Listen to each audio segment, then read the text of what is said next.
مخالفان ظهور چه کسانی هستند؟ مخالفان ظهور چه کسانی هستند؟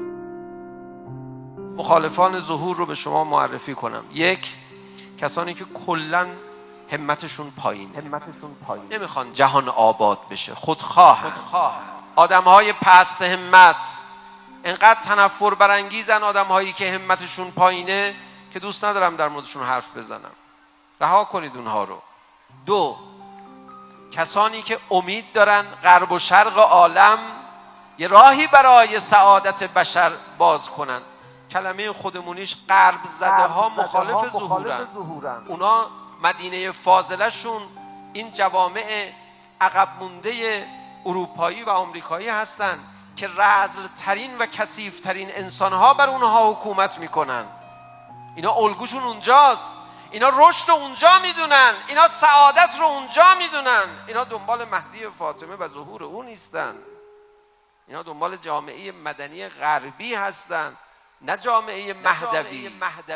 در یه روایتی میفرماید امام باقر علیه السلام دولت ما زمانی برگزار خواهد شد که همه دولت‌ها به شکست رسیده باشند، یعنی معلوم شده باشه طرحی برای اداره جهان کسی نداره. اون وقت امام زمان ما ظهور خواهد کرد. وقتی که حکومت مهدی ما برقرار میشه دیگه کسی نمیتونه بگه خب ما هم میخواستیم این کارو بکنیم، اگه ما این کارو میکردیم همینجوری میشد.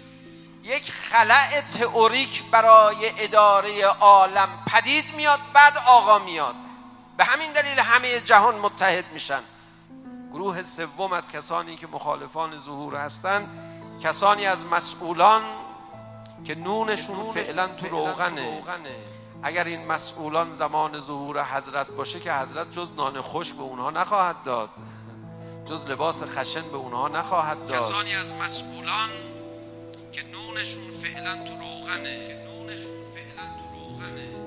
بوده اومدن پیش ائمه هدی گفتن که آقا کاش ظهور با شما بود. کسی به نام معلا اومد پیش امام صادق علیه السلام گفت ای کاش شما اون امامی بودید که ظهور میکردید. حضرت فرمود به خدا قسم اگر ظهور با من بود تو که اصحاب من هستید جز لباس خشن و نون خشک چیزی بهت نمیرسید. بعد فرمودن تو باید در کنار آن امام اگر بودی به سیره رسول خدا و امیرالمؤمنین زندگی میکردی. تو شب تا صبح باید مینشستی کنار من به برنامه‌ریزی کردن، صبح تا شب به مردم خدمت کردن. مگه ساده است؟ مسئولینی که دوست دارن اول نون خودشون تو روغن باشه بعد خدمت بکنن، اینها به درد امام زمان نمیخورن و البته اونها دعا برای فرج نمیکنن.